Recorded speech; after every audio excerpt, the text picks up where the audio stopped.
ఇది మామూలు విషయం అసలు మామూలు గుండె పిడికెడు మంది లేనటువంటి రెడ్లు ఈ మెజారిటీ ప్రజలైనటువంటి బీసీల నోట్లో మట్టి కొడతా ఉంటే బీసీ బిడ్డగా బీసీ తల్లి పాలు దాగి పెరిగిన బీసీ తల్లి పాలు దాగినటువంటి బిడ్డలుగా ఏం చేద్దాం? వాళ్ళకి సప్పట్లు కొడదామా? వాళ్ళకి జిందాబాదులు కొడదామా? ఊరేగింపులు చేద్దామా?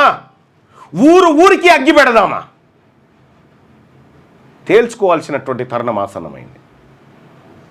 మల్లబుట్టం గుర్తుపెట్టుకో, మల్లబుట్టం ఈ బీసీ ఉద్యమం మల్లబుట్టది. మిస్ అయితే తేల్చుకునుడే మన ముందు ఇంకొక ఆప్షన్ లేదు.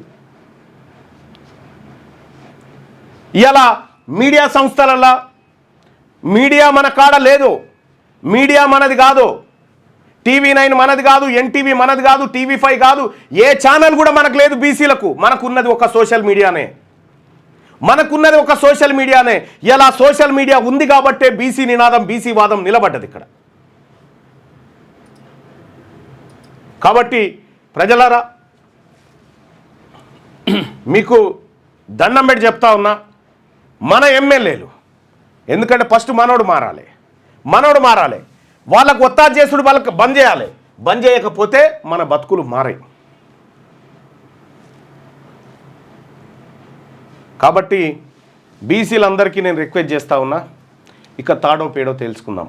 42% రిజర్వేషన్లు నా బీసీల తలలోంచి గుంజుకపోతే, బీసీల తలలోంచి ఇప్పుడు పెట్టిన రిజర్వేషన్లు గ్రామాల పొంటి రిజర్వేషన్లు ఇక ఉండవు. మీ ఊర్లో బీసీ వచ్చింది, బీసీ జనరల్ వచ్చింది అంటారుగా, అది లేపేస్తారు. అది లేపేయడానికే ఇప్పుడు కోర్టుకు పోయి పనిచేసిర్రు. గ్రామాలలో అక్కడక్కడ ఉన్నటువంటి రెడ్లు పెత్తనం చెలాయించడానికి, వెలమలు పెత్తనం చెలాయించడానికి ఆడుతున్నటువంటి డ్రామా ఇదంతా. పుట్టిందొకనాడు సచ్చిందొకనాడు గుర్తుపెట్టుకోరి. పుట్టిందొకనాడు సచ్చిందొకనాడు.